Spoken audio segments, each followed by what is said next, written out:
G Prasad Kumar పూర్తి పేరు గడ్డం ప్రసాద్ కుమార్ తెలంగాణ రాష్ట్రంలోని వికారాబాద్ జిల్లా తాండూరు మండలం బెల్కటూరు గ్రామంలో పాల ఎల్లమ్మ ఎల్లయ్య దంపతులకు 1964లో జన్మించాడు. వీరిది సాధారణ మధ్యతరగతి దళిత కుటుంబం. ఇక ప్రసాద్ కుమార్ ప్రాథమిక విద్యను ఉన్నత పాఠశాలలో పూర్తి చేసి ఆ తర్వాత ఇంటర్మీడియట్ని 1964లో తాండూరులోని ప్రభుత్వ జూనియర్ కళాశాలలో పూర్తి చేశాడు. అలా చదువును పూర్తి చేసుకున్న ప్రసాద్ ఉద్యోగం చేస్తూ తనకున్న దాంట్లో నలుగురికి సహాయం చేయడం, చుట్టుపక్కల ఉన్నవారికి సేవ చేస్తూ ఉండేవాడు. అలా ప్రజల్లో మంచి గుర్తింపు పొందిన తర్వాత ప్రజలకు సేవ చేయాలనే కాంక్షతో తన దృష్టిని రాజకీయాల వైపు మళ్లించాడు. ప్రసాద్ కుమార్ 1984లో కాంగ్రెస్ పార్టీ ద్వారా రాజకీయాల్లోకి అడుగుపెట్టాడు. ఇక పార్టీలోకి చేరిన ప్రసాద్ తనదైన శైలిలో కాంగ్రెస్ పార్టీలో కృషి చేశాడు. ఆ తర్వాత రంగారెడ్డి జిల్లా కాంగ్రెస్ ప్రధాన కార్యదర్శిగాను మరియు రాష్ట్ర కోఆర్డినేటర్గాను వివిధ హోదాల్లో పనిచేస్తూ 2002లో జరిగిన స్థానిక సంస్థల ఎన్నికల్లో మార్పల్లి మండలం నుంచి ఎంపీటీసీగా ఎన్నికై ఆ తర్వాత ఎంపీపీగా ఎన్నికయ్యాడు. ఇక ప్రసాద్ ఎంపీపీగా కొనసాగుతున్న క్రమంలో ప్రజలకు మరింత దగ్గరై ఆ తర్వాత 2004 అసెంబ్లీ ఎన్నికల్లో కాంగ్రెస్ పార్టీ నుండి ఎమ్మెల్యే టికెట్ కోసం ప్రయత్నించగా ఆ ఎన్నికల్లో టీఆర్ఎస్ కాంగ్రెస్ కలిసి పోటీ చేయడంతో పొత్తులో భాగంగా వికారాబాద్ స్థానం టీఆర్ఎస్కు దక్కగా ఆ పార్టీ అభ్యర్థి చంద్రశేఖర్ విజయంలో కీలకంగా మారాడు ప్రసాద్.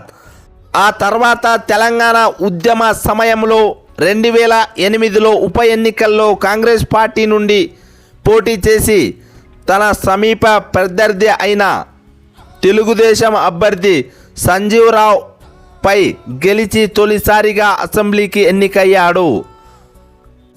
మరియు 2009లో జరిగిన ఆంధ్రప్రదేశ్ అసెంబ్లీ ఎన్నికల్లో కాంగ్రెస్ పార్టీ అభ్యర్థిగా పోటీ చేసి తన సమీప ప్రత్యర్థి టీఆర్ఎస్ అభ్యర్థి చంద్రశేఖర్ రావుపై 4859 ఓట్ల మెజారిటీతో రెండవసారి ఎమ్మెల్యేగా గెలిచాడు.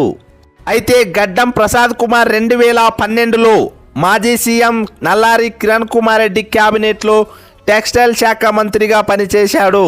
తర్వాత తెలంగాణ రాష్ట్రం ఏర్పడిన తర్వాత 2014-18లో జరిగిన ఎన్నికల్లో పోటీ చేసి ఓటమి పాలయ్యారు.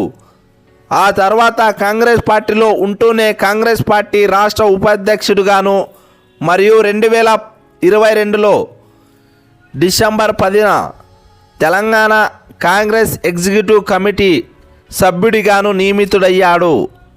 ఇక 2023లో జరిగిన అసెంబ్లీ ఎన్నికల్లో వికారాబాద్ నియోజకవర్గం నుండి ఎమ్మెల్యేగా పోటీ చేసి టీఆర్ఎస్ అభ్యర్థిపై భారీ మెజారిటీతో గెలుపొంది 2023 డిసెంబర్ 7న తెలంగాణ అసెంబ్లీ స్పీకర్గా నియమితులయ్యారు.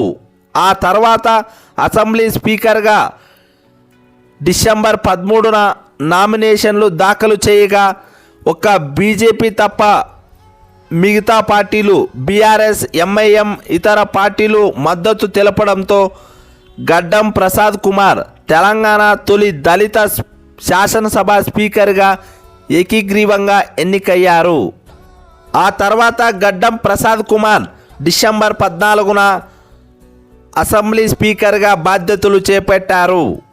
ఇక తెలంగాణ తొలి దళిత శాసనసభ స్పీకర్గా బాధ్యతలు చేపట్టిన గడ్డం ప్రసాద్ కుమార్ గారికి మనందరి తరపున శుభాకాంక్షలు తెలుపుతూ ఈ వీడియో ముగిస్తున్నాను. ఈ వీడియోని దయచేసి లైక్ చేయండి.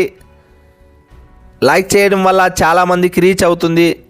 లైక్ చేసి సబ్స్క్రైబ్ చేయండి, కామెంట్ చేయండి, నన్ను ఎంకరేజ్ చేయండి. నేను మీ కేహెచ్ఆర్. జై హింద్, జై భారత్, వందే మాతరం.